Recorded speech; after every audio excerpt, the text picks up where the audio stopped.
لوگ ابھی مکہ میں مجھے حرم میں ملے اور ماشاءاللہ مفتی صاحب آپ کی وجہ سے ہم نے مخلت کا استعمال شروع کر دیا. وہ مخلت والے نے اپنا منجن بیچ دیا, مزے اڑا لیا, وہ لاکھوں کروڑ پتی بن گیا ہوگا.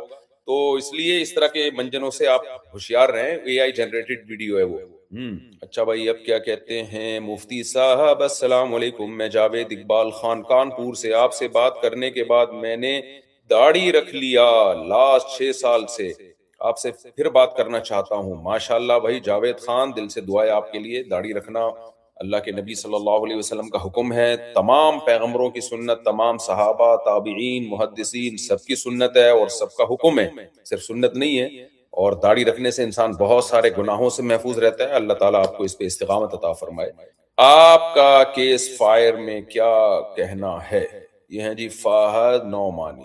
بات کریں گے انشاءاللہ اس پہ. مفتی صاحب شہر سے باہر نکلنے کا اندازہ کیسا ہوگا بھی بتائیں. میری آواز نہیں آ رہی آپ لوگوں کو؟ بتائیے ذرا, آپ لائیو جا کے دیکھیں آواز آ رہی ہے نا میری. ایم ٹی ایم اسپیچز پہ لائیو جائیں, ہمارے انڈین دوست بیٹھے ہوئے ہیں یہاں پہ. آواز آ رہی ہے نا میری؟ ایم ٹی ایم اسپیچز پہ جائیں آپ. ہاں آ رہی بالکل آ رہی ہے. کیا یہ سچ ہے کہ اپنے مفتی صاحب کیا لکھا ہوا ہے؟ پگل اور بغل, بغل کو پگل لکھا ہوا ہے, اور زیر ناف کے علاوہ جسم کے بال کاٹ سکتے ہیں. دیکھیں جو انڈر آرم بال ہیں یا زیر ناف بال ہیں وہ کاٹنا تو ضروری ہے, اور نبی صلی اللہ علیہ وسلم نے مونچھیں کم کرنے کا بھی حکم دیا, داڑھی بڑھانے کا حکم دیا. باقی بال آپ کے اختیار ہیں, آپ کاٹیں نہ کاٹیں آپ کی مرضی ہے. لیکن کچھ آج کل کچھ مرد ایسے ہیں جو گے ہیں, اور وہ اس لیے جسم کے بال کاٹتے ہیں تاکہ دیکھنے میں عورت نظر آئے. یہ نیت اگر کسی کی ہو تو پھر بالکل حرام ہے. آدمی ہے تو آدمی بننے کی کوشش کریں. مفتی صاحب, ایک مسلمان کے دوسرے مسلمان پر 5 حقوق واجب ہیں یا 6؟ اور سلام کا جواب اور چھینک کا جواب دینا ہے تو وہ کتنی آواز سے دینا چاہیے؟ دیکھیے مسلمان کے مسلمان پر بہت سارے حقوق ہیں. یہ تو حدیث میں آتا ہے نا کہ ایک مسلمان کے دوسرے مسلمان پر 5 حقوق ہیں. تو جن لوگوں کو بھی علم حدیث سے ذرا سا بھی شغف ہے ان کو پتا ہونا چاہیے کہ جب حدیث میں کہا جاتا ہے کہ 5 یا 6 تو اس سے مراد وہ عدد مراد نہیں ہوتا. تبھی ایک اہل حدیث عالم سے میری بات چیت ہو رہی تھی, انہوں نے کہا کہ نبی صلی اللہ علیہ وسلم نے صرف 3 چیزوں کے بارے میں فرمایا کہ ان کا ثواب میت تک پہنچتا ہے. تو میں نے کہا بھائی آپ حدیث میں جب 3 کا عدد ہے تو اس کا مطلب 3 نہیں ہوتا, اس وقت مطلب یہ ہوتا ہے کہ یہ 3 چیزیں بھی بتائی جا رہی ہیں. ایسے بہت سارے حقوق ہیں. تو نبی صلی اللہ علیہ وسلم نے ایک حدیث میں 5 چیزوں کا تذکرہ کیا, اس کا مطلب یہ نہیں کہ صرف 5 ہی حقوق ہیں, حقوق کی فہرست بہت زیادہ ہے. تو حدیث میں جب کسی عدد پر تنصیص ہوتی ہے تو اس سے وہ مخصوص عدد مراد نہیں ہوتا, وہ صرف یاد کرانے کے لیے ہوتا ہے. تو اس لیے مسلمان چھینک کا جواب زور سے دینا چاہیے. اگر وہ الحمدللہ کہے, کسی شخص کو چھینک آئی ہے وہ جواب میں کہے الحمدللہ, تو پھر آپ جواب میں کہیں یرحمک اللہ. اگر اس کو چھینک آئی اور اس نے الحمدللہ نہیں کہا تو پھر یرحمک اللہ کہنے کا حکم نہیں ہے. اچھا بھائی, کیا یہ سچ ہے کہ اللہ اپنے ہر بندے سے 70 ماؤں سے زیادہ محبت کرتا ہے؟ ہم نے تمام اہل حدیث علماء سے سنا ہے کہ ایسی کوئی صحیح حدیث موجود نہیں. میرے علم میں نہیں ہے. حدیث تو مشہور ہے لیکن سند کی مجھے تحقیق نہیں ہے. میں دوبارہ تحقیق کر لوں گا. اگر اہل حدیث علماء کہہ رہے ہیں کہ اس کی صحیح حدیث موجود نہیں ہے تو ہو سکتا ہے واقعی موجود نہ ہو, تحقیق کے بعد کہہ رہے ہوں, لیکن میں دوبارہ تحقیق کر لوں گا. البتہ اس مضمون کی حدیثیں بہرحال ثابت ہیں جس سے پتہ چلتا ہے کہ 70 کے اللہ ہزاروں ماؤں سے زیادہ اپنے بندے سے محبت کرتا ہے. نبی صلی اللہ علیہ وسلم نے فرمایا کہ اللہ تعالیٰ نے جب تقدیر کا قلم بنایا نا, حدیث کا مفہوم میں اپنے الفاظ میں بیان کر رہا ہوں, تو اس میں لکھا سبقت رحمتی غضبی, میری رحمت ہمیشہ میرے غصے پہ غالب رہے گی. تو وہو الغفور الودود, قرآن کہتا ہے کہ اللہ تعالیٰ معاف کرنے والا بھی ہے اور بے پناہ محبت کرنے والا ہے. تو اللہ جب ودود ہوگا تو وہ ماں سے ہزاروں گنا زیادہ ہوگا. باقی یہ جو توجہ دلائی آپ نے یہ حدیث, تو میں اس کی تحقیق کر لیتا ہوں. ہو سکتا ہے حدیث حضرات صحیح کہہ رہے ہوں جن سے آپ نے سنا ہے. میرے بھائی کہتے ہیں کہ جی میں میوات سے ہوں, منان خان 786. ماشاءاللہ بڑی خوشی ہوئی آپ کے میوات سے ہونے کے. سر بیک پینز, نماز پوری کھڑے ہو کر پکڑ, اونلی رکوع سجدہ چیئر پہ کرنے کتنی ثواب یا فضیلت ملتی ہے؟ بڑا توڑ کے سوال پوچھا ہے.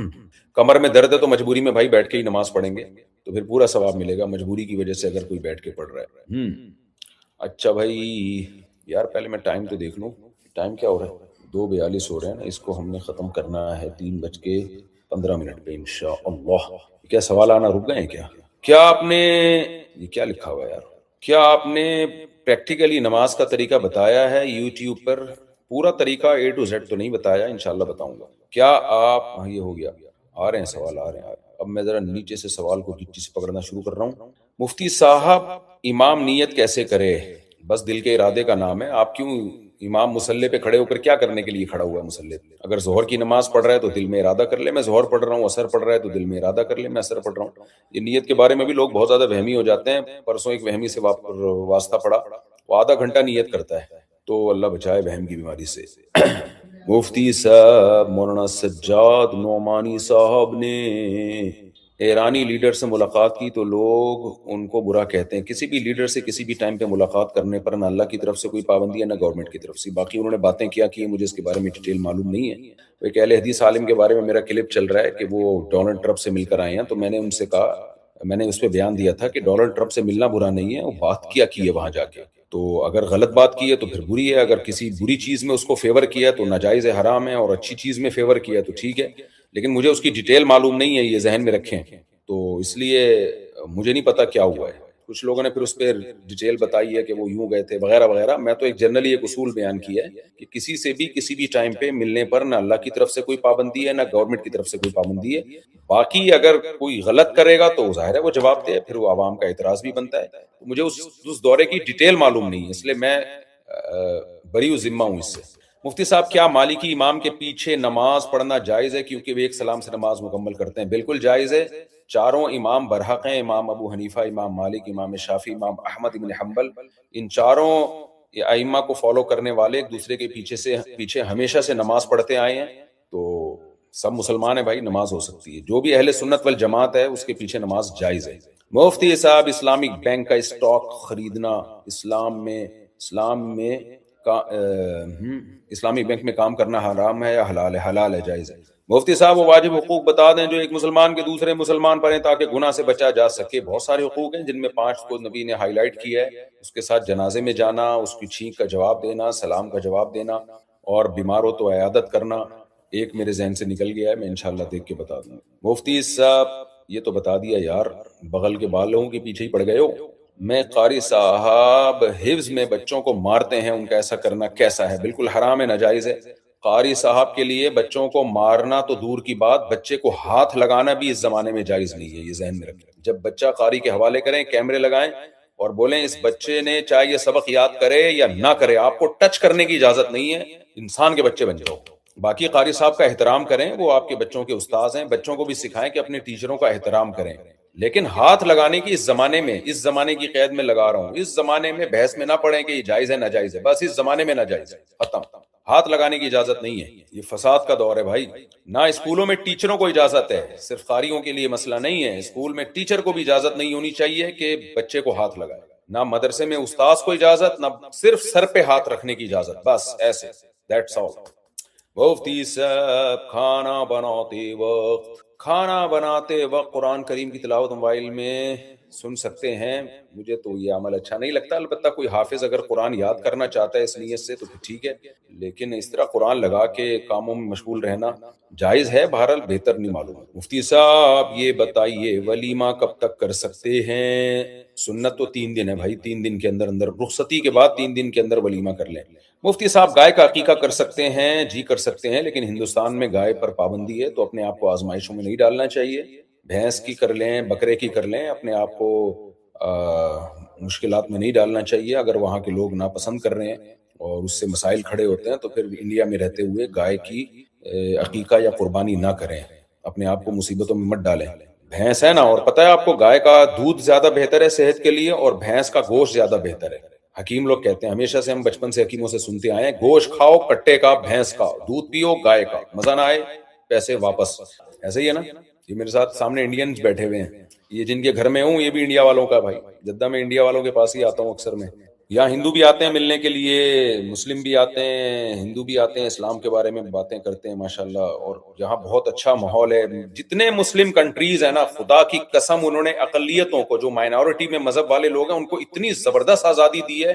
یہ مسلمانوں کے بارے میں پوری دنیا میں غلط پروپیگنڈا ہے۔ میں نے انڈیا میں پاکستان میں ولاگ بنایا تھا نا کہ مندر میں آپ دیکھو کس طرح کھلے ہیں، اور لوگ یہاں کتنا مندر میں بھی جا رہے ہیں، چرچ میں بھی جا رہے ہیں۔ پاکستان میں مذہبی آزادی بہت ہے، سعودی عرب میں بھی ہے، یہاں پر ہندو بھی ہیں، سکھ بھی ہیں، کوئی کسی کو نہیں ٹوکتا۔ تو مسلم کنٹریز آپ کو جتنے بھی ملیں گے اس میں آپ کو سب کا بڑا دل نظر آئے گا اور ایک دوسرے کا احترام نظر آئے گا۔ اچھا بھائی مفتی صاحب، ہمارے شہر میں جھوٹے مہدی اور جھوٹے عیسیٰ کا فتنہ بڑی تیزی سے پھیل رہا ہے، دعا فرمائیے اللہ ان کو ہدایت دے. بس مہدی کے نام پہ ہر 4 دن کے بعد کوئی نہ کوئی دریافت ہوا ہوتا ہے. مفتی صاحب اسلام آباد کے ایک مدرسے میں پڑھ رہا ہوں. ایک منٹ ان کا چینل وہ اوپر جا رہا ہے. ہاں پڑھ رہا ہوں.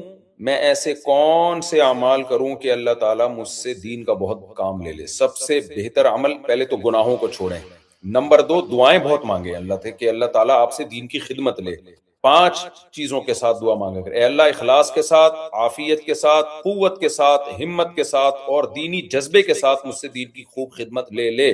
یہ دعائیں لازمی کرنی چاہیے. اپنے دیش سے محبت کرنا یہ حدیث ہے، حدیث سے صراحتاً ثابت نہیں ہے لیکن اس کا مفہوم ثابت ہے. انسان جس جگہ پہ رہتا ہے اس جگہ سے اس کو محبت ہوتی ہے خود بخود. آپ صلی اللہ علیہ وسلم نے جب مکہ کو چھوڑا ہے تو آپ غمزدہ تھے کیونکہ مکہ آپ کا وطن تھا.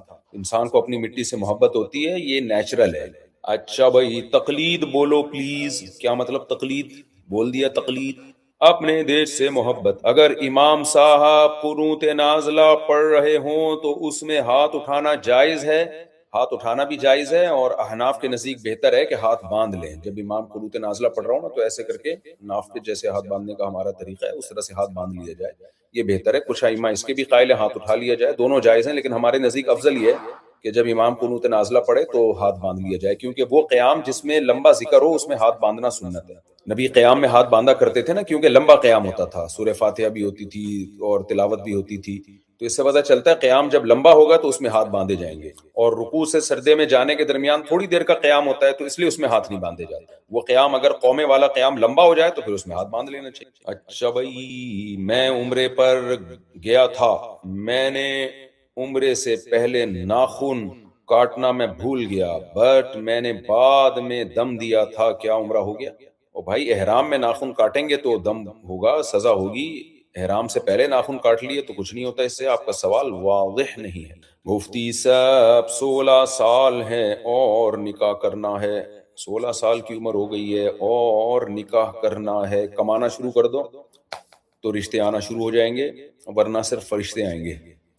عبد الرحمن سورت سے میں نے عالمیت اور افتاء کا کورس مکمل کیا ہے، اب میرے لیے آئندہ کے لیے دعا کریں. دل سے دعا ہے جی، اللہ تعالیٰ آپ کو علم میں خوب ترقی عطا فرمائے، دین کی خدمت لے آپ سے. سر میرا نام لو. یہ کیا لکھا بھائی؟ سہران پلیز کشمیر سے. جی اللہ آپ کو خوش رکھے. مفتی صاحب حرمین اور پورے سعودی عرب میں رمضان کے آخری عشرے میں تہجد کی نماز جماعت سے پڑھی جاتی ہے تو کیا ہم بھی کر سکتے ہیں؟ حرمین میں آج کل 10 تراویح ہو رہی ہے تو آپ تہجد میں پڑھ لیا کریں کیونکہ حضرت عمر سے 20 رکعت سے زیادہ جماعت سے ثابت نہیں ہے رمضان کے آخری عشرے میں. اور تراویح خلفۂ راشدین کی سنت ہے اور ظاہر ہے انہوں نے وہی کام کیا جو نبی کو کرتے ہوئے دیکھا ہوگا انہوں نے. گو کہ ہم تک صحیح سند سے نہیں پہنچی وہ حدیث لیکن حضرت عمر بدعتی نہیں ہو سکتے. امام حنیفہ سے پوچھا گیا کہ آپ کے پاس 20 رکعت تراویح کی سنت ہونے کی کیا دلیل ہے؟ امام حنیفہ نے فرمایا کہ ما رأیت عمر مبتدعا، میں عمر بن خطاب کو بدعتی نہیں سمجھتا. تو اس لیے 10 رکعت آپ امام کے پیچھے پڑھیں، پھر آخری میں قیام اللیل جو یہاں ہوتا ہے اس میں بھی 8 رکعت پڑھ لیں تو یہ 18 رکعتیں ہو جائیں گی، تراویح ہی کہلائے گی. اور 2 رکعت اضافی پڑھ لیں تو پوری 20 رکعت ہو جائے گی اس طریقے سے. اچھا بھائی مفتی صاحب عید کے موقع پر جو نئے نوٹ زیادہ، یہ جائز نہیں ہے بھائی. عید کے موقع پہ جو پرانے نوٹ دے کے نئے نوٹ کم لیتے ہیں یہ سود ہے. مفتی رشید احمد سیرت پر اپنے چینل پر بہت اچھا کام کر رہے ہیں، ان کو پروموٹ کریں. جی میں نے پروموٹ کیا ہے ان کے، میں نے کلپ بنا کے اس کو پروموٹ بھی کیا ہے. مسائل کی کوئی بہترین کتاب بتا دیں. بہشتی زیور ہے، جامع الرشید نے اس کو آسان کر کے چھاپا ہے تسہیل بہشتی زیور کے نام سے. ویسے تو نام اتنا مشکل رکھا ہے کہ اس سے پتہ چل رہا ہے کہ نام ہی اتنا مشکل ہے. بھائی آسان بہشتی زیور نام رکھنا چاہیے تھا، ایزی بہشتی زیور نام رکھنا چاہیے تھا. خیر تسہیل بہشتی زیور بھی رکھ دیا تو لیکن اندر سے آسان ہے. وہ نام اگرچہ مشکل ہے لیکن اندر سے آسان ہے، وہ خرید لیں. مفتی صاحب میں انڈیا سے ہوں، کیا جاب انٹرویو کے لیے داڑھی کٹانا جائز ہے؟ نہیں بالکل جائز ہے. ہمت کریں ہمت. شیخ اگر ہم اہل حدیث کے پیچھے رمضان میں وطر پڑھیں اور امام 3 رکعت ایک ساتھ پڑھے تو مقتدی کا کیا طریقہ ہوگا؟ آپ باقی نماز ان کے پیچھے پڑھیں، وطر الگ سے پڑھ لیں. وطر میں جماعت کوئی لازم نہیں ہے، وطر اپنے 3 پڑھ لیں.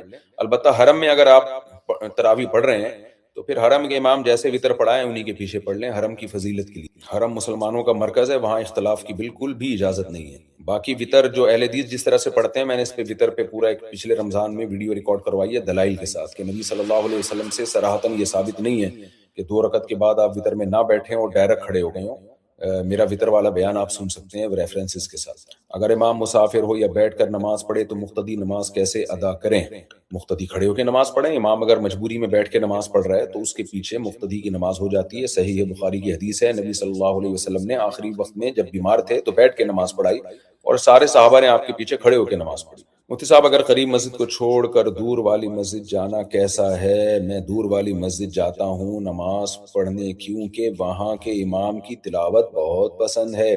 کبھی کبھار چلے جایا کریں لیکن محلے کی مسجد کا حق زیادہ ہے، اس لیے قریب میں ہی نماز پڑھا کریں۔ اپنے محلے کی مسجد کو آباد کرنا پہلے ضروری۔ مفتی صاحب میری آفس سے 150 یا 20 میٹر دوری پر مسجد ہے، جانے کی پوری سہولت ہے، لیکن اس آفس میں اکیلے نماز پڑھ لیتا ہوں تو کیا اس میں گناہ ہوگا؟ جی بالکل گناہ ہوگا، جماعت سے نماز پڑھنا ضروری ہے۔ نبی صلی اللہ علیہ وسلم نے ارشاد فرمایا کہ جو لوگ گھروں میں نماز پڑھتے ہیں مسجد میں حاضری نہیں دیتے، میرا دل چاہتا ہے کہ میں ان کے گھروں کو آگ لگا دوں۔ اتنی سخت وعید، آپ نے لگائی نہیں آگ لیکن ایک چاہت کا اظہار کیا، اتنی سخت وعید ہے اس پہ، تو اس لیے قریب میں جا کے مسجد میں نماز پڑھا کریں۔ وضو میں ناخن کے نیچے پانی ڈالنا جائز ہے اور وضو جلدی سے کرنے کا طریقہ بتا دیں، اور عشاء کا وقت کب تک رہتا ہے؟ آدھی رات سے زیادہ عشاء کی نماز میں تاخیر مکروہ ہے، بری بات ہے، البتہ رہتا صبح صادق کے وقت تک ہے عشاء کا وقت۔ باقی یہ کہ ناخنوں کے اندر پانی نہ ڈالیں بھائی، بس دھو لیں اچھی طرح، یہ انگلیاں دھل جاتی ہیں، ایسے ناخن واخن بھی صاف ہو جاتے ہیں، وہمی بن جاتے ہیں لوگ، اندر اندر گھسڑنا شروع کر دیتے ہیں، پھر وہمی نہ بنے۔ کیا قسم کے کفارے والے روزے کے ساتھ شوال کا روزہ ملا سکتے ہیں؟ نہیں ملا سکتے، قسم کے کفارے کا روزہ الگ سے باقاعدہ نیت کر کے کرنا پڑے گا، اس میں شوال کا روزہ شامل نہیں ہوگا۔ اسی طرح منڈے اور تھرسڈے کو رکھنے سے دونوں ثواب مل جائے گا۔ اگر آپ شوال کے 6 روزوں کی نیت کریں، اسی دوران منڈے اور تھرسڈے بھی آ جائے تو پھر اس میں تداخل ہو جائے گا انشاءاللہ، اور منڈے اور تھرسڈے کا جو روزے کا ثواب تھا وہ بھی آپ کو خود بخود مل جائے گا۔ اس کی مثال ایسے جو ایام 20 کے روزے رکھتے ہیں نا، چاند کی تاریخیں ہوتی ہیں، ان کے جو 3 روزے ہوتے ہیں اس میں بعض دفعہ منڈے اور تھرسڈے بھی خود بخود آ رہا ہوتا ہے، تو وہ اس میں تداخل ہو جائے گا، لیکن قسم کے کفارے کا الگ سے روزہ رکھنا پڑتا ہے۔ تداخل کا مطلب یہ ہوتا ہے کہ ایک ہی نیت میں دونوں روزے جمع ہو جائیں گے اس میں۔ اچھا بھائی مفتی صاحب، کیا دیوبندی عامل صحیح ہوتے ہیں؟ نہیں جناب، میں جتنے بیانات کرتا ہوں نا عاملوں کے خلاف، وہ سارے 1 نمبر عاملوں کے خلاف ہوتے ہیں، جن کو لوگ دیوبندی عامل کہہ رہے ہوتے ہیں، وہ بھی سب ٹوپی ڈرامہ۔ اور عاملوں کے بارے میں میرا ایک بیان ابھی بہت زبردست چل رہا ہے، اس کو زیادہ زیادہ پھیلائیں۔ عامل سارے ایک ہی جیسے ہوتے ہیں، ان میں کچھ نیک ہوتے ہیں لیکن پاگل ہو چکے ہوتے ہیں، عملیات کر کر کے اوپر کی کھوپڑی خراب ہو چکی ہوتی ہے۔ آپ کی کھوپڑی ٹھیک ہے تو ایسے شخص کے پاس کیوں جا رہے ہو جس کی کھوپڑی خراب ہو گئی ہے؟ باقی زیادہ تر تو 2 نمبر ہی ہوتے ہیں، 1 نمبر جو کچھ ہوتے ہیں وہ کھوپڑی نہیں صحیح ہوتی ان کی۔ اگر امام مسافر ہو تو مقتدی نماز کیسے ادا کریں؟ امام مسافر ہو تو مقتدی اپنی نمازیں مکمل کر لے، یعنی اپنی 2 رکعت یا 1 رکعت مکمل کرے، لیکن اس میں سورہ فاتحہ یا کوئی بھی تلاوت نہیں ہوگی، خاموش کھڑے رہیں گے، کیونکہ حدیث میں آتا ہے من کان لہ امام فقراءۃ الامام لہ قراءۃ، امام کی قراءت مقتدی کے لیے کافی ہے۔ تو آپ امام کے پیچھے 2 رکعت پڑھ رہے ہو اور 2 اضافی پڑھ رہے ہو الگ سے، تو وہ 2 بھی امام کے پیچھے ہی کہلائیں گی، کیونکہ امام کی 2 جو ہیں وہ 4 کے برابر ہی ہوں گی۔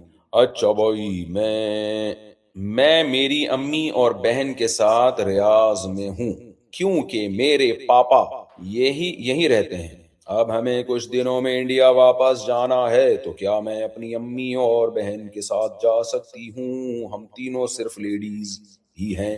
بہتر تو یہی ہے بھائی بغیر محرم کے سفر نہ کیا جائے، لیکن اگر مجبوری ہو اور امی بھی ایجڈ ہوں تو گنجائش ہے وہاں بھی کوئی لینے والا موجود ہو، کیونکہ یہ جو سفر میں محرم کے بغیر سفر ہے نا، اس کا مدار، اب میں فقہی اصطلاحات استعمال کروں گا، علماء سمجھ جاتے ہیں یہ فقہی اصطلاحات۔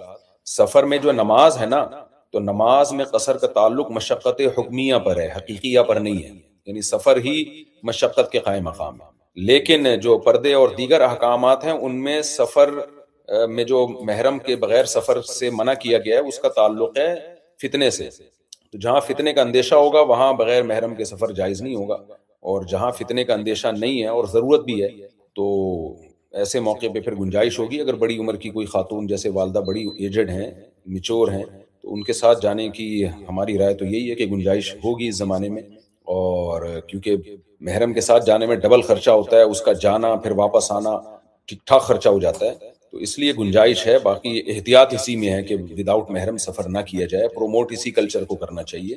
اچھے خاندانی لوگوں میں ہمیشہ خواتین اپنے محرم مرد کے ساتھ ہی سفر کرتی ہیں، باقی گنجائش کی بات ہے جو میں نے کی ہے، ضرورت کے وقت گنجائش ہے۔ اچھا بھائی غسل میں اور گنجائش بھی میں نے بتایا کہ بالکل جوان ینگ لڑکی اپنی والدہ کے ساتھ جا رہی ہے نا جو ایجڈ ہے، تو اس صورت میں گنجائش کی بات کی ہے، کیونکہ اس میں فتنے کا اندیشہ بہت ہی کم ہو جاتا ہے اور والدہ ظاہر ہے نگران بھی ہوتی ہے۔ مفتی صاحب اگر گناہ ہو جائے بار بار تو کیا اللہ سے معافی مانگنا کافی ہے یا بار بار ایک ہی انسان سے معافی مانگنی پڑے گی؟ اللہ سے معافی مانگنا کافی ہے، اور جس کے ساتھ رہتے ہیں تھوڑی بہت اونچ نیچ اس کے ساتھ ہوتی ہی رہتی ہے، تو اس میں ہر وقت معافیاں مانگنے سے آدمی وہ زیادہ ٹینشن میں آتا ہے، بس آئندہ کے لیے معاملات ٹھیک کر لیں۔ اس کی مثال ایسے جیسے میاں بیوی ایک دوسرے کو اکثر ستاتے رہتے ہیں اور باقاعدہ نیت کر کے ستاتے ہیں، لیکن اگر معافیاں ہی مانگتے رہیں ساری زندگی تو اسی میں زندگی گزر جائے گی۔ بس اب ستا دیا تو کوئی بات نہیں، اب معافیاں کی ضرورت نہیں ہے بھائی، آئندہ کے لیے ٹھیک ہو جاؤ۔ اور خواتین کو بھی چاہیے، میاں اگر تھوڑی بہت زیادتی ہو گئی ہے اس سے تو اس سے معافیاں نہ منگوائیں، دیکھ لیں آئندہ کے لیے اس کا ایٹیٹیوڈ اگر ٹھیک ہو گیا ہے تو بس صحیح ہے، اگنور کریں۔ اور آدمی کو بھی چاہیے، بیگم سے کوئی غلطی ہو گئی تو اب یہ نہیں کہ معافی مانگو یہ وہ ٹوپی ڈرامے، تو بس آئندہ کے لیے ٹھیک ہو جاؤ، بس صحیح ہے۔ گھر اسی طرح چلتے ہیں، یہ معافیاں ہر چھوٹی چھوٹی باتوں پہ معافیاں منگوا کے غلطی مانو مانو مانو، تمہاری غلطی ہے، تمہاری مسٹیک ہے، یہ گھر اس طرح سے نہیں چلتے۔ اگر ماں باپ بہن تمیز سے بات نہیں کرتے ان کے ساتھ کیسا سلوک کرنا چاہیے؟ عمر صاحب نے پوچھا۔ ماں باپ اور بہن سے تو اچھا ہی سلوک کرنا چاہیے میرے بھائی، بہن تو بیچاری رخصت ہونے والی ہوتی ہے، اتنا پیارا رشتہ ہوتا ہے بہن بھائیوں کا، تو اس نے تو بیچاری نے اپنے گھر چلے جانا ہے، وہاں پتہ نہیں سسرال کیسا ملے اس کو، تو تمیز سے بات نہیں کر رہے آپ، مرد بنو، مرد کے بچے بنو، مسکرا کے ٹال دیا کرو، پتلی گلی سے نکل لیا کرو گھر سے باہر۔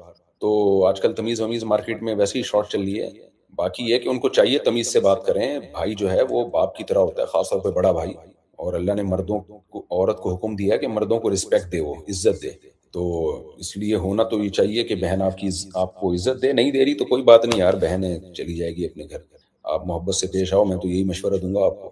باقی ماں باپ تمیز سے بات نہیں کرتے، اللہ تعالیٰ ماں باپ کو ہدایت دے، ماں باپ کو پر بھی لازم ہے کچھ اولاد کے حقوق، بعض والدین ایسے کر رہے ہوتے ہیں، اتنا ٹارچر کرتے ہیں اولاد کو، اس کو ذہنی مریض بنا دیتے ہیں، تو یہ بھی غلط ہے، اولاد کے بارے میں ماں باپ سے بھی سوال ہوگا، لیکن بہرحال وہ جیسے بھی ہوں ان کے احسانات بہرحال زیادہ ہیں، تو آپ نے ان سے اچھا سلوک ہی کرنا ہے۔ مفتی صاحب کیا دعوت اسلامی والوں کے پیچھے نماز پڑھنا جائز ہے کیونکہ وہ سب الیاس قادری صاحب کے مرید ہوتے ہیں؟ دیکھو بات یہ نہیں ہے کہ دعوت اسلامی کے پیچھے نماز جائز ہے، یہ دیوبندیوں کے پیچھے یا اہل حدیثوں کے پیچھے یا شیعہ کے پیچھے، بات یہ ہے کہ کوئی بھی شخص جو شرک کرتا ہو یا رسول اللہ مدد کہتا ہو اور اس کی نیت یہ ہو کہ ہماری یہاں سے نبی پکار سنتے ہیں اور اللہ نے آپ کو اختیارات دیے ہوئے ہیں اور نبی صلی اللہ علیہ وسلم ان اختیارات کی وجہ سے ہماری مدد بھی کر سکتے ہیں، تو یہ عقیدہ شرکیہ ہے، چاہے یہ دیوبندی کا ہو، چاہے یہ اہل حدیث کا ہو، چاہے دعوت اسلامی کا ہو، چاہے دعوت غیر اسلامی، تو ایسے کسی بھی شخص کے پیچھے نماز جائز نہیں ہے، یہ اصول اور ضابطہ ہے۔ اب اس اصول اور ضابطے پہ آپ نے خود فیصلہ کرنا ہے کہ کس کا عقیدہ شرکیہ ہے کس کا نہیں ہے، جس کا شرکیہ ہے اس کے پیچھے نہ پڑیں،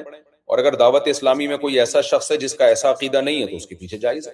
مفتی صاحب نماز میں یورین پاس کرنے کے خدشے کا کوئی حل ہے یا وظیفہ بتا دیں؟ وظیفوں سے یہ مسئلے حل نہیں ہوتے، اپنے علاج خود کرنا پڑتا ہے، جن کو وہم ہو جاتا ہے قطرہ نکلنے کا بس وہ نماز پڑھ لیا کریں، وہم کا علاج خود کرنا پڑتا ہے، اس میں کئی دفعہ بیان کر چکا ہوں۔ اچھا بھائی اور چلتے ہیں، مفتی صاحب اقصا نام رکھنا کیسا ہے، جائز ہے؟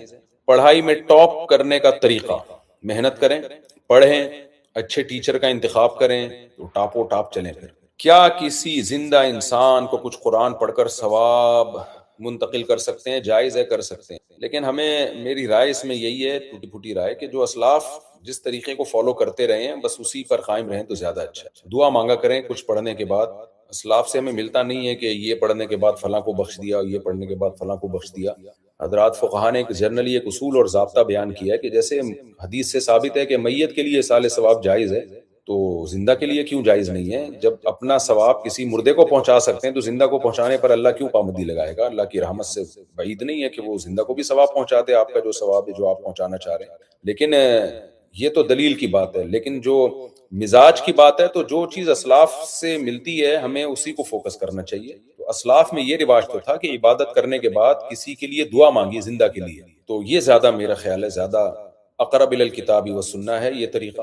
تو میرا یہی معمول ہے کہ میں تلاوت کر کے بخشتا نہیں ہوں کہ یا اللہ فلاں کو بخش دے، میں بلکہ کوئی تلاوت یا کوئی ٹوٹی پھوٹی عبادت کی اللہ توفیق دے تو پھر اس عبادت کے بعد دعا مانگتا ہوں میں، کہ اللہ فلاں کے مسائل حل کر دے، فلاں کو دنیا سے چلا گیا تو اس کو ترقیاں دے. یہ میرا معمول یہی ہے جو مجھے صحابہ اور اسلاف کے یہ عمل زیادہ قریب لگے. مفتی صاحب عبد الضحیٰ پر عید الاضحیٰ پر اپنے قربانی کے جانور کا ولاگ نہ ڈالا کریں، ہم انڈیا والوں کو بڑے کیا لکھا ہوا ہے بھائی، جان ہوتی ہے، ہمارے ہاں پابندی ہے. یہ کیا لکھا ہوا ہے؟ تو آپ کے یہاں پابندی ہے تو آپ نہ کریں بڑا جانور بھائی. اونٹ پر تو پابندی نہیں ہوگی، انڈیا میں گائے پر پابندی ہے، اونٹ اور بھینس پر تو پابندی نہیں ہے، تو وہ کر لیا کریں. باقی میں جو ولاگ قربانی کے جانوروں کے بناتا ہوں وہ میرا مقصد صرف شو بازی نہیں ہوتی، میرا مقصد یہ ہوتا ہے کہ دنیا میں قربانی کو پروموٹ کیا جائے اور ایک مسلمانوں کا تہوار ہے اس کو سیلیبریٹ کیا جائے. اور میرے اس ولاگ کا اتنا فائدہ ہوا جب میں یو ایس اے کینیڈا وغیرہ گیا ہوں، وہاں لوگوں نے بتایا کہ ہم پہلے بقرعید ایسے ہی مناتے تھے، شوق سے نہیں مناتے تھے، آپ کے ولاگ دیکھنے کے بعد ہم بھی اب بچوں کو لے کے جاتے ہیں، جانور خریدتے ہیں، دکھاتے ہیں، بڑا انجوائے کرتے ہیں. تو اس لیے وہ ولاگ ہوتے ہیں ایک مسلمانوں کا تہوار جو ہے اس کو پروموٹ کرنے کے لیے. باقی انڈیا میں پابندی ہے تو مت کرو بھائی، گائے کو مت ذبح کرو، کیوں اپنے لیے مصیبتیں کھڑی کر رہے ہو، آزمائشیں میں اپنے آپ کو ڈال رہے ہو. اور دنیا میں جانور کم ہیں کیا؟ بھینس کی قربانی کر سکتے ہو، کٹے کی بھینسے کی کر سکتے ہو، بکرے کی کر سکتے ہو، دمبے کی کر سکتے ہو. کھاؤ دمبا کھاؤ، گائے کا دودھ پیا کرو. میں نے بھی بتایا نا گائے کا دودھ صحت کے لیے اچھا ہے، اور گوشت بھینس کا سنا ہے زیادہ اچھا ہے. قبل حکیم صاحب کہتے ہیں، قبلہ حکیم. ویسے بھی آپ دیکھو بھینس اتنی کالی ہوتی ہے لیکن اس کا گوشت اندر سے وائٹ نکلتا ہے، بشرطے کہ کراچی میں سہراب گوٹ کی بھینس نہ ہو. وہ ساری ریٹائر بھینسوں کو ذبح کر دیتے ہیں، سارے نہیں ہوں گے، کچھ اچھے بھی ہوں گے ان میں. مفتی صاحب اگر والد اپنے نابالغ بچے کو اپنی جائیداد میں سے کوئی زمین ہبہ کرنا چاہے تو کیا والد کو کسی اور کو قبضہ کی منتقل کرانی ہوگی؟ والد کا اپنا قبضہ ہی کافی ہے، والد کا اپنا قبضہ کافی ہے، کیونکہ نابالغ بچہ والد کے قبضے میں ہوتا ہے. تو اس لیے اگر وہ کوئی چیز بچے کو ہبہ کر دے تو بس ہبہ کرنے سے فوراً بچے کی ملکیت میں چلا جاتا ہے. تو لیکن پھر کسی اور کو وہ گفٹ نہیں دے سکتا، کیونکہ نابالغ بچہ جب تک مکمل سمجھدار نہ ہو جائے اس کا مال اس کے حوالے نہیں کیا جائے گا. اس میں کسی بھی قسم کا ایسا تصرف یعنی اس کو بیچنا یا کسی کو گفٹ دینا یہ حرام اور ناجائز ہے. مفتی صاحب کیا میں کسی ایسی لڑکی سے شادی کر سکتا ہوں جو ہو مسلم لیکن نماز نہ پڑھتی ہو، صرف ذکر کرے اور عقیدہ بھی مکمل صحیح نہ ہو؟ میں بہت پریشان ہوں. بے نمازی سے شادی مت کرو، آگے تمہاری بچیاں بھی نماز نہیں پڑھیں گی، یہ ذہن میں رکھنا. دیندار لڑکی سے شادی کرنی چاہیے اگر چاہتے ہو کہ آپ کی نسل صحیح چلے. مفتی صاحب انڈیا میں 4 شادیوں کا رواج کیسے قائم کریں؟ شادیاں کرنا شروع کر دیں، دے دنا دن خود بخود رواج ہو جائے گا. پٹیں گے، ذلیل ہوں گے تھوڑے سے، کوئی بات نہیں یار. میرا بھی ایک بیان بڑا وائرل ہوا ہے اور بالکل صحیح ہے. وہ عزت جس میں شادی نہ ہو اس سے وہ ذلت بہتر ہے جس کے ذلیل ہونے کے بعد شادی ہو جائے. آپ بیوی ذلیل ہو کے بھی ملے نا، خدا کی قسم بہت بڑی نعمت ہے. ان کواروں سے بہت اچھے ہیں وہ لوگ جو عزت کے ساتھ زندگی گزار رہے ہیں لیکن ہیں کنوارے سڑے ہوئے. استغفر اللہ. یعنی کنوارا تو ایسا ہی ہوتا ہے پاگل کہیں کا، کوئی اخلاقیات نہیں ہوتی اس میں اور کوئی میچورٹی نہیں ہوتی اس میں، کوئی ذمہ داری نہیں ہوتی. شادی شدہ آدمی آپ دیکھو کتنا میچور ہو جاتا ہے بیچارہ، کتنا سمجھدار ہو جاتا ہے. تو تبھی امام احمد ابن حنبل کا قول ہے کہ جس نے نکاح کر لیا نا آدھا ایمان اس نے محفوظ کر لیا. تو اس لیے میرے بھائی مفتی صاحب کیا رشوت دے کر ڈرائیونگ لائسنس بنانا ٹھیک ہے؟ میرے کندھے پہ رکھ کے بندوقیں مت چلایا کرو. اگر نارملی آسانی کے ساتھ قانون کو فالو کرتے ہوئے لائسنس بن سکتا ہے بغیر رشوت دیے تو پھر جائز نہیں ہے. اور اگر کوئی گورنمنٹ آفیسر آپ کو پریشان کر رہا ہے، آپ کا جائز حق بھی آپ کو نہیں دے رہا رشوت لیے بغیر، تو پھر مجبوری میں رشوت دے سکتے ہیں. گناہ ایسی صورت میں صرف لینے والے پر ہوگا. درود ابراہیم 1,00,000 بار جائز ہے؟ حضرت کے لیے وظیفے کے طور پر پڑھ سکتے ہیں. بھائی درود ابراہیم جتنی بار پڑھیں اتنا اچھا ہے، لیکن ایک معمول بنا لیں. 1,00,000 بار ایک ہی مجلس میں پڑھیں گے وہ تو دماغ نہ خشک ہو جائے. تو آج کل لوگ ذہنی طور پہ کمزور ہوتے ہیں، صبح شام معمول بنانا چاہیے بس. مفتی صاحب اگر امام کے سامنے 4 رکعت والی نماز میں ایک منٹ یہ سوال 4 رکعت والی نماز میں 2 نماز چھوٹ جائے تو بعد میں نماز کیسے ادا کی جائے گی؟ میرا نام سہیل خان، انڈیا مہاراشٹر اورنگ آباد سے.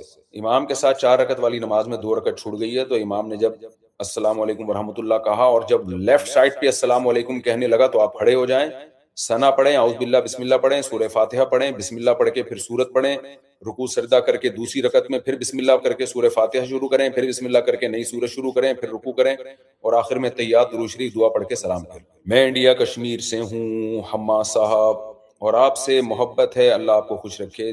احبک اللہ الذی احببتنی فیہ. یہاں کشمیر میں بھی الحاد کی دعوت پھیل رہی ہے، کیا ہمارے لیے جائز ہے کہ ہم ان سے ڈیبیٹ کریں؟ نہیں، بالکل جائز نہیں ہے، یہ ایکسپرٹ لوگوں کا کام ہے۔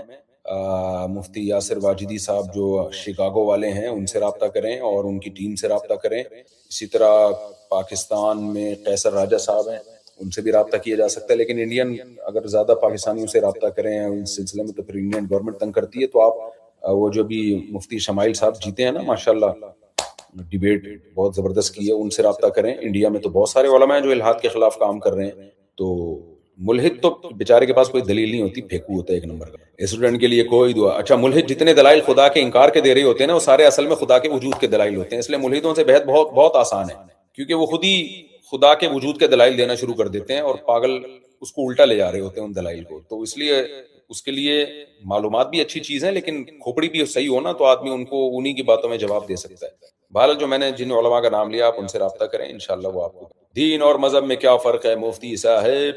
اردو زبان میں کوئی فرق نہیں ہے دین اور مذہب میں، لیکن عربی میں یا فقہ اور اہل علم کی اصطلاح میں دین تو اسلام ہے اور مذہب کہتے ہیں کسی کی بھی رائے کو۔ تبھی آپ نے دیکھا ہوگا اکثر محدثین لکھ رہے ہوتے ہیں اس بارے میں، امام حنیفہ کا مذہب یہ ہے، امام شافعی کا مذہب یہ ہے، تو وہاں مذہب ما ذهب الیہ، یعنی جو ان کی رائے ہے اس کو مذہب کہا جاتا ہے۔ اس لیے اردو اسپیکنگ بڑے پریشان ہوتے ہیں، ہندی یا اردو اسپیکنگ، کہ یار امام حنیفہ کا یا امام شافعی کا دونوں کا الگ الگ مذہب تھا، تو وہاں مذہب کا معنی ما ذهب الیہ، جس طرف ان کی رائے گئی ہے۔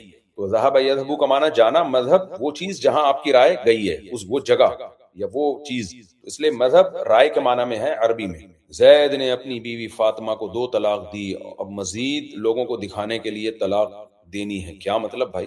نہیں بھائی، اب مزید طلاق دے گا تو تیسری طلاق ہو جائے گی، بس 2 کے بعد رک جائے اور میاں بیوی بنائے۔ طلاق اللہ کو حلال چیزوں میں سب سے زیادہ ناپسند ہے اور اس کے سائیڈ ایفیکٹ ہی نکلتے ہیں، اکثر اس کی خیریں نہیں نکلتی۔ کیا حکومت کی پانی کی لائن کا غیر قانونی کنیکشن لینا جائز ہے؟ کھانا حرام ہوگا یا نہیں؟ غیر قانونی کام نہیں کرنا چاہیے، لیکن اس پانی سے جو کھانا پک رہا ہے وہ حرام نہیں ہوگا بھائی، وہ اللہ نے آسمان سے نازل کیا ہے، وہ کسی کی ملکیت میں نہیں ہوتا۔ صدقہ بھی کر دیا جائے تو وہ بھی نافذ ہو جائے گا، البتہ غیر قانونی کام نہیں کرنا چاہیے، اس سے نقصانات ہوتے ہیں۔ کیا ہندوستان میں محکمہ انکم ٹیکس میں کام کرنا حلال سمجھا جائے گا؟ جائز ہے۔ کیا ہندوستان میں ہو گیا بھائی؟ ہمارے استاذ کہتے ہیں ہم صرف مسلمان ہیں، کوئی حنفی یا شافی وغیرہ نہیں ہے، تو حنفی شافی کیا عیسائی یہودی ہوتے ہیں؟ وہ بھی تو مسلمان ہی ہوتے ہیں۔ مفتی صاحب، میں نے اقرا یونیورسٹی میں آپ کا ہاتھ چوما تھا، میرے لیے زندگی کا سب سے یادگار لمحہ تھا۔ ماشاءاللہ، بڑی محبت ہے آپ کو، اللہ تعالیٰ قبول فرمائے اور مجھے نیک بنا دے، جتنا آپ مجھے اچھا سمجھ رہے ہیں اللہ مجھے ایسا ہی بنا دے۔ یہ ہے یعنی کیا نام ہے ان کا، حسن منہاس۔ حسن منہاس تو الگ الگ کر کے لکھے نا، اردو کا بھی بڑا غرق ہوا ہے۔ مفتی صاحب بہت شکریہ، میرے سوال کا جواب دینے کا سوال یہ ہے کہ آپ کا اور مفتی عبدالواحد قریشی کا آپس میں پوڈ کاسٹ کب ہوگا؟ اچھا بھائی مفتی صاحب، توبہ قبول ہو جائے یا علم میں رکھ کر گناہ کرنے تو پھر گناہ قبول ہو جائے گا کیا مطلب؟ مجھے سمجھ میں نہیں آیا، آپ نے سوال کیا پوچھا میرے بھائی؟ گناہ ہو جائے تو توبہ کیا کریں اور آئندہ گناہ سے بچنے کی کوشش کیا کریں بس۔ اچھا بھائی مفتی صاحب، میں ٹیپو سلطان کے شہر میں ہوں، اس وقت ٹیپو سلطان کہاں ہیں؟ وہ کس کے شہر میں اگر آپ ان کے شہر میں؟ اچھا بھائی احمد میسور، متعلم دارالعلوم دیوبند، احبک فی اللہ احبک اللہ الذی احببتنی فیہ۔ ماشاءاللہ بڑے عظیم لیڈر کے شہر میں آپ۔ جادو کی حقیقت بتا دیں۔ جادو کی حقیقت پر میرا مفصل بیان موجود ہے، آپ لکھیں جادو کی حقیقت مفتی طارق مسعود، پورا ایک کلپ آ جائے گا، اس میں پوری ڈیٹیل سے میں نے جادو کے بارے میں ایکسپلین کیا ہے دلائل کے ساتھ۔ مفتی صاحب میں پردہ کرتی ہوں، لیکن میں جب امریکہ جاتی ہوں اپنے بیٹے کے پاس تو وہاں انگریز لوگ بڑی عجیب نظروں سے دیکھتے ہیں، تو کیا نقاب نہ پہننا ٹھیک ہوگا؟ دیکھیں جو چیز عجیب یعنی جو چیز سوسائٹی میں رائج نہیں ہوتی اس کو لوگ ایسی نظروں سے دیکھ رہے ہوتے ہیں، تو آپ کو چاہیے آپ نقاب نہ اتاریں۔ جب بہت ساری خواتین ہمت کریں گی نقاب نہیں اتاریں گی تو یہ چیز سوسائٹی میں عام ہو جائے گی، پھر کوئی انگریز عجیب نظروں سے نہیں دیکھے گا۔ آپ کو پتہ ہے امریکہ میں یہ داڑھی پگڑی بھی بڑی عجیب تھی۔ جب تبلیغ جماعت پہلی دفعہ گئی ہے، میرے والد صاحب جب امریکہ گئے نا تو وہ بتاتے تھے کہ ہم نماز پڑھ رہے تھے تو میڈیا پہ کوریج دی ہے ہمیں، یعنی ہماری جو یہ یعنی میں بات کر رہا ہوں گا 1973-74 کی، جب اس وقت والد صاحب امریکہ گئے تھے، پاکستان نیوی میں تھے، تو کہتے ہیں ہم جب نماز پڑھ رہے تھے نا تو وہاں کے میڈیا نے اس کو کوریج دی تھی کہ بھئی یہ مسلمان آئے ہیں نماز پڑھ رہے ہیں، لیکن اب تو وہاں نماز کامن ہے۔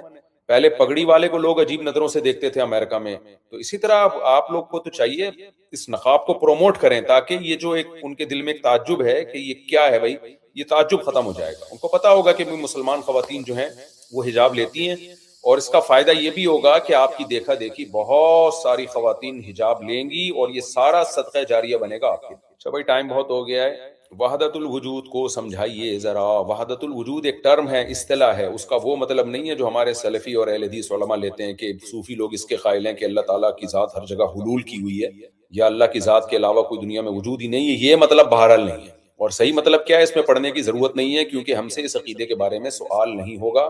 سیدھا سیدھا جو قرآن و سنت میں عقائد بیان کیے گئے ہیں, جو العقیدۃ الطحاویہ میں لکھے ہوئے ہیں, پوری دنیا کا, پوری ساری دنیا کے علماء کا اس پر اجماع ہے العقیدۃ الطحاویہ پر, تو وہ عقائد پڑھیں اور اسی کو آگے پروموٹ کریں, اور زیادہ ٹیکنیکل چیزوں میں پڑھنے کی بالکل بھی ضرورت نہیں ہے. نبی صلی اللہ علیہ وسلم نے ارشاد فرمایا من حسن اسلام المرء ترکہ ما لا یعنی, انسان کے اسلام کی اچھائی میں سے یہ ہے کہ لا یعنی چیزوں کو چھوڑ دے, اور ایسی ٹیکنیکل چیزوں میں تو پڑھنا ہی نہیں چاہیے.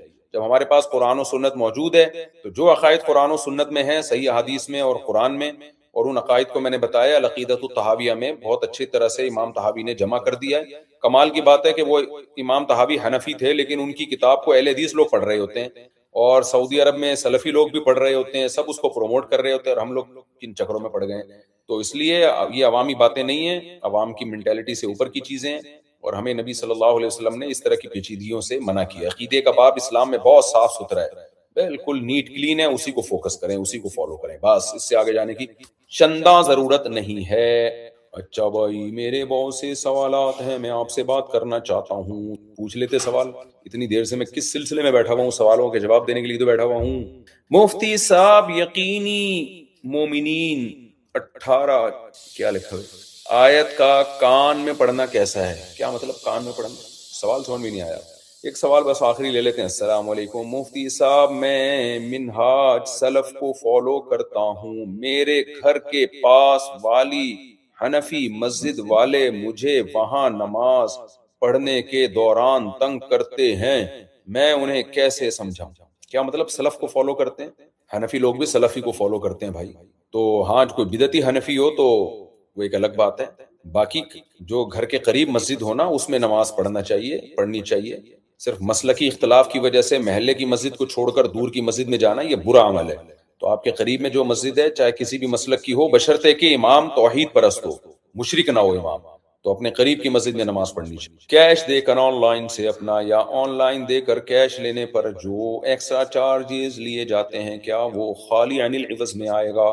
آن لائن پیسے لینا, دیکھو جو آن لائن پیسے ملتے ہیں نا, وہ سروس چارجز ہوتے ہیں, جس میں کمپنی عام طور پر سروس کے پیسے کاٹتی ہے کہ ہم آپ کی رقم کو ٹرانسفر کر رہے ہیں, ٹرانسفر کرنے کے پیسے لے رہے ہیں. صرف اس حد تک اگر معاملہ ہے تو پھر جائز ہے, اس کے علاوہ کوئی اور صورت ہے تو دوبارہ پوچھیں. انٹرسٹ کے پیسوں سے, سوال ہی اوپر چلا گیا, میں نے گچی پکڑی ہوئی تھی لیکن سوال اوپر. حضرت میں ثناء الرحمان المظاہری, انا احبک فی اللہ حبک اللہ الذی احببتنی فیہ. یار یہ جو مفتی صاحب بہت پیار کشمیر سے, وعلیکم پیار جدہ سے, گھر میں ماں باپ بھائی بہن نماز نہیں پڑھتے, کیا کروں؟ محبت سے سمجھائیں. اچھا, میرا جمعے کا بیان ہوگا الفلاحیہ مسجد میں جدہ میں ہوں, لیکن انشاءاللہ جمعے سے پہلے پہنچ جاؤں گا, کیونکہ میں جب لوگوں کو پتہ چلتا ہے میں ملک سے باہر ہوں تو پھر جمعے میں شارٹ ہو جاتے ہیں. مفتی صاحب دیکھنے سے بھی کیا حرمت مصاہرہ ثابت ہو جاتی ہے؟ نہیں. اچھا بھائی, کیا صلاۃ التسبیح کی نماز میں انگلیوں میں ڈیجیٹل تسبیح پہن کر گنتی کرنا جائز ہے؟ دیکھیں, صلاۃ التسبیح کی جو نماز ہے, پہلی بات یہ کسی صحیح حدیث سے ثابت نہیں, لیکن چونکہ کثرت سے روایات موجود ہیں, اور محدثین کا اصول ہے کہ ضعیف روایات جب کثرت سے ہوتی ہیں تو درجہ حسن کو پہنچ جاتی ہیں, تو اس لیے اکثر علماء اس کے جائز ہونے کے, اس کے افضل ہونے کے قائل ہیں صلاۃ التسبیح. لیکن دیکھیں, ہم چونکہ فقہ حنفی کو فالو کرتے ہیں, تو فقہ حنفی میں ایک اصول ہے کہ کوئی بھی ایسی حدیث جو متواتر حدیث کے خلاف ہوگی تو پھر فقہ حنفی میں اس حدیث کو نہیں لیا جاتا. تو اب یہ جو صلاۃ التسبیح سے ثابت ہونے والی نماز ہے, یہ متواتر حدیثوں کے خلاف ہے, یعنی متواتر حدیث سے جو نماز ثابت ہے نا, اس کے خلاف ہے. مثال کے طور پر آپ اس میں ایسے وقت پہ تسبیحات پڑھ رہے ہوتے ہیں جس سے عام نمازوں میں سجدہ سہو واجب ہو جاتا ہے, کیونکہ قرات کے بعد نبی صلی اللہ علیہ وسلم نے رکوع میں تاخیر نہیں کی ہے. جو متواتر صحیح حدیث سے نماز ثابت ہے اس میں یہ ہے کہ قرات کے فوراً بعد رکوع ہے, جبکہ یہاں آپ تسبیح پڑھ رہے ہوتے ہیں. تو اس لیے بعض محقق علماء اس کے بھی قائل ہوئے ہیں کہ اس سے جو نماز کی کیفیت ثابت ہو رہی ہے وہ متواتر روایتوں کے خلاف ہے. تو اس لیے خاص طور پہ فقہ حنفی کا جو اصول ہے وہ یہ ہے کہ جب کوئی مضبوط چیز تواتر سے ثابت ہوگی تو اس کے خلاف پھر خبر واحد چاہے وہ صحیح حدیث ہی کیوں نہ ہو اس کو وہ حجت نہیں مانتے، کیونکہ متواتر کو ہم سپیریئر سمجھتے ہیں نا، جو قطعیت سے جو چیز ثابت ہے۔ تو ابن تیمیہ رحمہ اللہ تعالیٰ کا صلاۃ التسبیح کے بارے میں ایک بڑا زبردست قول ہے جو میں سمجھانا چاہ رہا ہوں، تو علامہ ابن تیمیہ نے اس کو 2 لفظوں میں ایکسپلین کیا ہے، لم یثبت مثلہ بمثلہ، یعنی اس جیسی نماز اس جیسی دلیل سے ثابت نہیں ہو سکتی۔ یہ ان کی رائے تھی۔ ابن تیمیہ رحمہ اللہ تعالیٰ کے کچھ تفردات بھی ہیں جو پوری امت سے ہٹ کر ہیں، لیکن بہرحال صلاۃ التسبیح میں تو دیگر علماء بھی کچھ ان کے ساتھ ہیں، تو اس لیے مسئلہ اختلافی ہے۔ تو میرا مقصد صلاۃ التسبیح کی نفی کرنا نہیں ہے، میرا مقصد یہ ہے کہ اگر کوئی عالم صلاۃ التسبیح کو نہ مانتا ہو تو اس کے لیے بھی تھوڑا سا ظرف میں جگہ رکھیں۔